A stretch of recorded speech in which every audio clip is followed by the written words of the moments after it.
नमस्कार जोहार, मैं आकाश कुमार। आप देख रहे हैं 24x7 झारखंड न्यूज। चलिए देखते हैं सुबह से लेकर शाम तक की तमाम बड़ी खबरों को। झारखंड के इस राशन दुकान में प्लास्टिक का चावल मिलने का दावा, लाभुकों ने जताई नाराजगी। गढ़वा जिले के रमकंडा प्रखंड मुख्यालय के जन वितरण प्रणाली दुकानदार सुषमा गुप्ता के यहां से लाभुक को वितरण किए गए चावल में प्लास्टिक का चावल होने का दावा किया गया है। राशन लेने वाले लाभुक प्रदीप साव और गोविंद साव ने चावल की बारीकी से जांच की तो उन्हें प्लास्टिक का चावल होने की बात सामने आई। वहीं प्रभारी प्रखंड आपूर्ति पदाधिकारी सब बीडीओ पुष्कर सिंह मुंडा ने राशन दुकान के चावल में प्लास्टिक का चावल मिलने की बात को गलत बताया। कहा कि यह पॉलिश युक्त चावल है। झारखंड में कब होगी मैट्रिक इंटर की परीक्षा? कब तक जमा होंगे परीक्षा फॉर्म? मॉडल प्रश्न पत्र कब होगा जारी? झारखंड में मैट्रिक और इंटरमीडिएट परीक्षा 2023 मार्च में होगी। इसके लिए मॉडल सेट प्रश्न पत्र तैयार करने की प्रक्रिया शुरू हो गई है।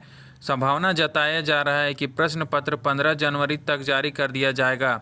मैट्रिक और इंटरमीडिएट परीक्षा 2023 के परीक्षार्थियों का परीक्षा फॉर्म 30 नवंबर तक जमा होगा। विलंब शुल्क के साथ 10 दिसंबर तक फॉर्म जमा हो सकेगा। पीएलएफआई नक्सलियों के खिलाफ गुमला पुलिस को बड़ी सफलता, हथियार के साथ 3 गिरफ्तार। गुमला जिले की पुलिस को प्रतिबंधित उग्रवादी संगठन पीएलएफआई के खिलाफ बड़ी सफलता मिली है। उग्रवादी घटना को अंजाम देने की योजना बना रहे 3 उग्रवादियों को पुलिस ने गिरफ्तार किया है। इनमें कामडारा थाना के मुर्गा गांव निवासी प्रेम लोहरा उर्फ प्रेमनंद लोहरा, कामडारा थाना के बामडी गांव निवासी बसंत लोहरा व सिमडेगा जिला के कोलीबीरा थाना स्थित कोर कोटोली गाघरमा के कुलपति केरकेट्टा शामिल हैं। इन तीनों उग्रवादियों के पास से देसी पिस्तौल, कारतूस, 8 पीस मोबाइल, एक बजाज बाइक बरामद की गई है। ये जानकारी एसडीपीओ विकास आनंद लागोरी व थानेदार छोटू उरांव ने दी। गुमला में 22 नवंबर से कांग्रेस का भारत छोड़ो पद यात्रा शुरू। गुमला जिला कांग्रेस कमेटी की बैठक गुमला परिसदन में जिलाध्यक्ष रोशन बरवा की अध्यक्षता में हुई। श्री बरवा ने कहा कि कांग्रेस सशक्तिकरण प्रोग्राम के तहत प्रखंड कमेटी एवं मंडल कमेटी की समीक्षा किया गया। सभी ब्लॉक में नई कमेटी बनकर तैयार हो गया है। पंचायत एवं बूथ की नई कमेटी दिसंबर तक बना कर देना है। जमशेदपुर में 6 शेल्टर होम पर सैकड़ों लोग सोते हैं खुले आसमान के नीचे। शहरी गरीब, आश्रय विहीन या बाहर से आने वाले ऐसे लोग जिनके पास रहने की कोई व्यवस्था नहीं है, वे शेल्टर होम में आधार कार्ड दिखा रुक सकते हैं। लेकिन शहर में 6 शेल्टर होम होने के बावजूद सैकड़ों लोग खुले आसमान में सोते हैं, लेकिन शेल्टर होम नहीं जाते। ठंड को देखते हुए प्रशासन की ओर से खुले आसमान में सोने वालों को शेल्टर होम भेजने के लिए प्रयास भी किए जा रहे हैं। बावजूद इसके शहर के अधिकतर शेल्टर होम खाली रह जाते हैं। इसकी एक बड़ी वजह सामान्य लोगों में जानकारी का अभाव, असुरक्षा का भावना, शेल्टर होम में साफ सफाई का अभाव माना जा रहा है। हालांकि एजेंसी के लोगों का दावा है कि शेल्टर होम में कहीं से भी कोई कमी नहीं है, लोग ही यहां कम आते हैं। जेयूटी सभागार में कार्यशाला का आयोजन, संजय बहल ने कहा 2027 तक साइबर डिफेंस कॉरिडोर में होगा Jharkhand. Computer emergency response team India के महानिदेशक संजय बहल ने कहा कि अगले 10 वर्ष में 1 मिलियन साइबर इंजीनियर तैयार करने का लक्ष्य है। वर्ष 2027 तक झारखंड को दुनिया के साइबर डिफेंस कॉरिडोर के रूप में बढ़ावा दिया जाएगा। साइबर सुरक्षा के लिए झारखंड में $5 बिलियन निवेश आकर्षित करने का कार्य किया जा रहा है। श्री बहल सोमवार को उच्च व तकनीकी शिक्षा विभाग, झारखंड यूनिवर्सिटी ऑफ टेक्नोलॉजी और साइबर विद्यापीठ फाउंडेशन के सहयोग से जेयूटी सभागार में प्रोजेक्ट आरंभ के तहत आयोजित कार्यशाला में बोल रहे थे। श्री बहल ने कहा कि साइबर क्राइम वैश्विक समस्या बन गई है और इससे निपटने के लिए सबको मिलकर कार्य करना आवश्यक है। क्लस्टर बनाकर इस दिशा में कार्य करने होंगे। इस ज्वलंत समस्या से निपटने के लिए देश में लगभग 3 लाख साइबर आर्मी की भी नियुक्ति की। कोडरमा के डोबचांच में लाखों का आभूषण उड़ा ले गए चोर, सीसीटीवी फुटेज खंगाल रही पुलिस। कोडरमा जिला अंतर्गत डोबचांच थाना क्षेत्र के टैक्सी स्टैंड के समीप जेके मार्केट में संचालित चंद्रिका ज्वेलर्स नामक दुकान से लाखों रुपये का आभूषण चोरी हो जाने का मामला प्रकाश में आया है। ज्वेलर्स दुकानदार का दावा है कि चोर कुछ नकदी सहित करीब 50 लाख रुपये के आभूषण उड़ा ले गए। चोरों ने मार्केट के पिछला ग्रिल गेट को काटकर मार्केट में प्रवेश किया और जेवर दुकानदार का शटर तोड़कर दुकान के अंदर घुसे। इसके बाद दुकान के अंदर रखे लोहे के अलमीरा को काटकर उसमें रखे जेवर को चुरा लिया। चोरी की घटना की सूचना बाजार में फैलते ही सनसनी फैल गई। सुप्रीम कोर्ट ने टेल्को वर्कर्स यूनियन के रजिस्ट्रेशन को लेकर दायर एसएलपी को किया खारिज। सुप्रीम कोर्ट ने टेल्को वर्कर्स यूनियन का निबंधन बहाल करने को लेकर स्पेशल लीव पिटीशन को खारिज कर दिया है। कोर्ट ने कहा है कि झारखंड सरकार ने री रजिस्ट्रेशन करने के लिए जो फैसला दिया है उसको चैलेंज करने के अधिकार पर इस फैसले को कोई असर नहीं पड़ेगा। रांची, हजारीबाग समेत देश भर में 22 नवंबर को रोजगार मेला। पीएम मोदी 71,000 युवाओं को सौंपा नियुक्ति पत्र। झारखंड की राजधानी रांची और हजारीबाग समेत देश भर के 45 स्थान पर 22 नवंबर 2022 को रोजगार मेला का आयोजन हुआ। इस रोजगार मेला के तहत प्रधानमंत्री नरेंद्र मोदी देश भर के करीब 71,000 युवाओं को नियुक्ति पत्र सौंपा। इस मौके पर पीएम मोदी वीडियो कॉन्फ्रेंसिंग के माध्यम से युवाओं को संबोधित किया। इस आयोजन के लिए गृह मंत्रालय नोडल मंत्रालय है। धनबाद के बीबीएमकेयू में पहली बार शुरू होगी पीजी में जर्मन भाषा की पढ़ाई। विनोद बिहारी महतो कोयलांचल विश्वविद्यालय में 5 वर्षों में पहली बार फॉरेन लैंग्वेज विभाग में छात्रों ने नामांकन लिया है। जर्मन भाषा में पीजी करने के लिए अब तक 4 छात्रों ने नामांकन लिया है। नामांकन प्रक्रिया के दूसरे चरण में कुछ और विद्यार्थियों ने एडमिशन लेने की संभावना है। पिछले 4 वर्षों से बीबीएमकेयू का फॉरेन लैंग्वेज विभाग बिना छात्र के चल रहा था। विभाग के विभागाध्यक्ष डॉक्टर हिमांशु शेखर चौधरी काफ़ी उत्साहित हैं। वह बताते हैं कि अभी तक केवल जर्मन भाषा की पढ़ाई के लिए छात्र मिले हैं। हालांकि उन्होंने बताया कि जापानीज में पीजी करने के लिए गाजियाबाद से भी एक छात्रा ने आवेदन दिया है, लेकिन जापानीज के लिए और आवेदन नहीं आने के कारण उसका नामांकन नहीं लिया गया है। उन्होंने बताया कि आगे से और छात्र इस कोर्स में नामांकन लेंगे।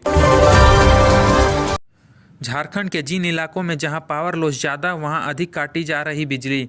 झारखंड बिजली वितरण निगम लिमिटेड हाल के बिजली संकट के दौरान एक नए सिस्टम पर काम करता दिखाई दे रहा है। उपभोक्ताओं की शिकायतें और कुछ आंकड़ों पर गौर करें तो यह ट्रेंड साफ दिखाई दे रहा है। विद्युत आपूर्ति क्षेत्र रांची में जिन इलाकों में पावर लॉस ज़्यादा है और वसूली कम है, उन फीडरों को लोड शेडिंग का सामना ज़्यादा करना पड़ रहा है। वितरण निगम ने हालिया पावर संकट के दौरान घोषित रूप से लोड शेडिंग का सर्कुलर जारी नहीं किया है। अभिषेक झा ने याचिका वापस ली। मनरेगा घोटाले से जुड़े मनी लॉन्ड्रिंग केस में बनाए गए हैं आरोपी। झारखंड हाईकोर्ट के जस्टिस संजय कुमार द्विवेदी की अदालत ने मनरेगा घोटाले से जुड़े मनी लॉन्ड्रिंग मामले में आरोपी आईएएस अधिकारी पूजा सिंघल के पति अभिषेक झा की ओर से दायर याचिका पर सुनवाई की। सुनवाई के दौरान प्रार्थी ने याचिका वापस ले ली। प्रवर्तन निदेशालय की ओर से अधिवक्ता एके दास ने पैरवी की। उल्लेखनीय है कि प्रार्थी अभिषेक झा ने याचिका दायर कर ईडी की विशेष अदालत में व्यक्तिगत उपस्थिति से छूट देने का आग्रह किया था, लेकिन अदालत ने याचिका खारिज कर दी थी। विशेष अदालत ने अभिषेक झा को समन जारी कर व्यक्तिगत रूप से उपस्थित रहने का आदेश दिया है। मनरेगा घोटाले से जुड़े मनी लॉन्ड्रिंग मामले में ईडी ने आईएएस पूजा सिंघल, उनके पति अभिषेक झा व सीए सुमन कुमार सहित 7 लोगों को आरोपी बनाया है। मामले में ईडी ने चार्जशीट भी दायर कर दी है। बोकारो में ठंड के कारण बढ़ी अगलगी की घटनाएं। 20 दिन में हुए इतने हादसे। ठंड में अगलगी की घटनाएं शहरी क्षेत्र में बढ़ गई है। कहीं खेत खलियान धधक रहे हैं तो कहीं घर मकान जल रहे हैं। विभिन्न कारणों से होने वाली अगलगी में जानमाल की भारी क्षति हुई है। अग्निशमन विभाग के अनुसार 1 से 20 नवंबर तक 50 बोकारो के विभिन्न स्थानों पर छोटी बड़ी अगलगी की 11 घटनाएं हो चुकी है। इन घटनाओं में 50 लाख रुपये से अधिक की संपत्ति जलकर स्वाहा हो गई है। अगलगी की घटनाएं सुबह रात दोनों समय हो रही है। जब तक लोग कुछ कर पाते हैं तब तक सब कुछ बर्बाद हो चुका होता है। बोकारो में रोज 2 करोड़ का होता है कारोबार। सुविधा के नाम पर शौचालय व पानी तक नहीं। चास कृषि बाजार समिति में प्रत्येक दिन लगभग 2 करोड़ रुपये का कारोबार होता है, लेकिन कारोबारियों के लिए पानी, शौचालय व सुरक्षा तक की सुविधा नहीं है। हैरत तो यह है कि यहाँ की समस्याओं को लेकर बाजार समिति प्रशासन कभी भी चिंतित नहीं दिखा। नतीजतन समिति परिसर में कारोबार करने वाले व्यवसायी, मोटिया मजदूर, ट्रक चालक, खलासी के अलावा बाहर से आने वाले खरीदारों को परेशानी का सामना करना पड़ रहा है। बड़ी बात यह है कि समिति परिसर में अप्रैल 2017 से व्यवसायियों को बैंक सुविधा का लाभ नहीं मिल पा रहा है। इस कारण भी लेन देन में दिक्कत होती है। कोहरे के कारण 1 दिसंबर से 6 एक्सप्रेस ट्रेनें रहेंगी रद्द। कोहरे के मौसम को देखते हुए रेलवे ने कुछ मेल, एक्सप्रेस व स्पेशल ट्रेनों का 1 दिसंबर 2022 से 2 मार्च 2023 तक तय दिनों में रद्द करने व बदलाव करने का निर्णय लिया है। आसनसोल मंडल के अंडाल में यार्ड रिमॉडलिंग कार्य के लिए पावर और ट्रैफिक ब्लॉक लिया जाएगा।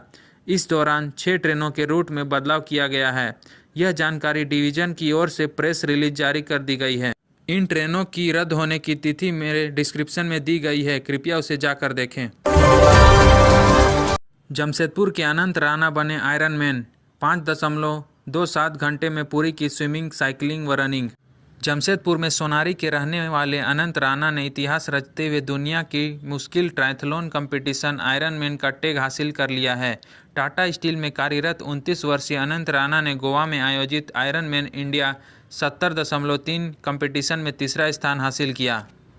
अनंत राणा ने 1.9 किलोमीटर स्विमिंग 36 मिनट में, 90 किलोमीटर साइकिलिंग 2 घंटे 52 मिनट में और 21 किलोमीटर रनिंग 1 घंटे 47 घंटे में पूरी करते हुए ये खिताब जीता। जीत के बाद अनंत राणा ने बताया वह अगले वर्ष स्विट्जरलैंड में होने वाले आयरन मैन कंपटीशन की तैयारी करेंगे। रांची से ताल्लुक रखने वाले शिवम ने रचा इतिहास, यूएस की इस प्रतियोगिता में जीता $10,000 का इनाम। रांची से ताल्लुक रखने वाले और आईआईटी बॉम्बे से पीएचडी कर रहे शिवम और उनकी टीम ने सौर ऊर्जा पर हुए एक अंतर्राष्ट्रीय प्रतियोगिता में प्रथम स्थान पाया है। यह प्रतियोगिता अपने आप में यूनिक प्रतियोगिता थी, जिसमें 15 विभिन्न देशों की 141 टीमों ने हिस्सा लिया था। 3 चरण की इस प्रतियोगिता में 15 देशों की टीम को पछाड़ते हुए शिवम ने नेतृत्व में काम कर रही आईआईटी बॉम्बे की टीम ने पहला स्थान पाया। साथ ही अंतर्राष्ट्रीय मंच पर आईआईटी बॉम्बे के साथ देश का नाम रोशन किया है। सीबीआई ने याचिका दायर कर हाई कोर्ट में कहा लालू की सजा कम से कम मिले 7 साल की सजा। बिहार के पूर्व मुख्यमंत्री और आरजेडी सुप्रीमो लालू प्रसाद की मुश्किलें बढ़ सकती है। सीबीआई ने इसे मामले में लालू प्रसाद की सजा की अवधि बढ़ाने का आग्रह हाईकोर्ट से किया है। चारा घोटाले के देवघर कोषागार से अवैध निकासी मामले में आरजेडी सुप्रीमो लालू प्रसाद यादव की सजा की अवधि को कम बताते हुए यह याचिका दायर की गई है। सीबीआई ने अपनी तरफ से दायर याचिका में कहा, निचली अदालत ने लालू प्रसाद को 3.5 साल की सजा सुनाई है। दूसरे आरोपियों को इसी मामले में 7 साल की सजा दी गई है। इसे आधार बनाते हुए सीबीआई ने सजा की अवधि बढ़ाने की मांग की है। झारखंड के सीएम हेमंत सोरेन ने बस हादसे में मृत सिख समुदाय के 7 श्रद्धालुओं के आश्रितों को सौंपी मदद राशि। झारखंड के मुख्यमंत्री हेमंत सोरेन ने 17 सितंबर 2022 को हुए बस हादसे में मृत सिख समुदाय के 7 श्रद्धालुओं के आश्रितों को मुख्यमंत्री राहत कोष से 3 लाख रुपये की सहायता राशि का चेक सौंपा। यह हादसा उस वक्त हुआ था जब गिरिडीह जिले से श्रद्धालुओं को लेकर आ रही बस हजारीबाग जिले के टाटी झरिया स्थित सिवाने नदी पुल पर दुर्घटनाग्रस्त हो गई थी। झारखंड विधानसभा स्थापना दिवस पर भव्य कार्यक्रम का आयोजन, कई लोगों को किया गया सम्मानित। झारखंड विधानसभा का स्थापना दिवस समारोह मनाया जा रहा है। स्थापना दिवस समारोह को लेकर विधानसभा को दुल्हन की तरह सजाया गया है। समारोह की शुरुआत सुबह 11 बजे से हुई। राज्यपाल रमेश बैस ने स्थापना दिवस कार्यक्रम का उद्घाटन किया। मुख्यमंत्री हेमंत सोरेन मुख्य अतिथि के रूप में मौजूद रहे। विधानसभा स्थापना समारोह 3 दिनों तक चलेगा। तो यह थी झारखंड की बड़ी खबरें। झारखंड की हर छोटी से बड़ी खबर देखने के लिए हमारे चैनल 24x7 झारखंड न्यूज़ को सब्सक्राइब करें। धन्यवाद।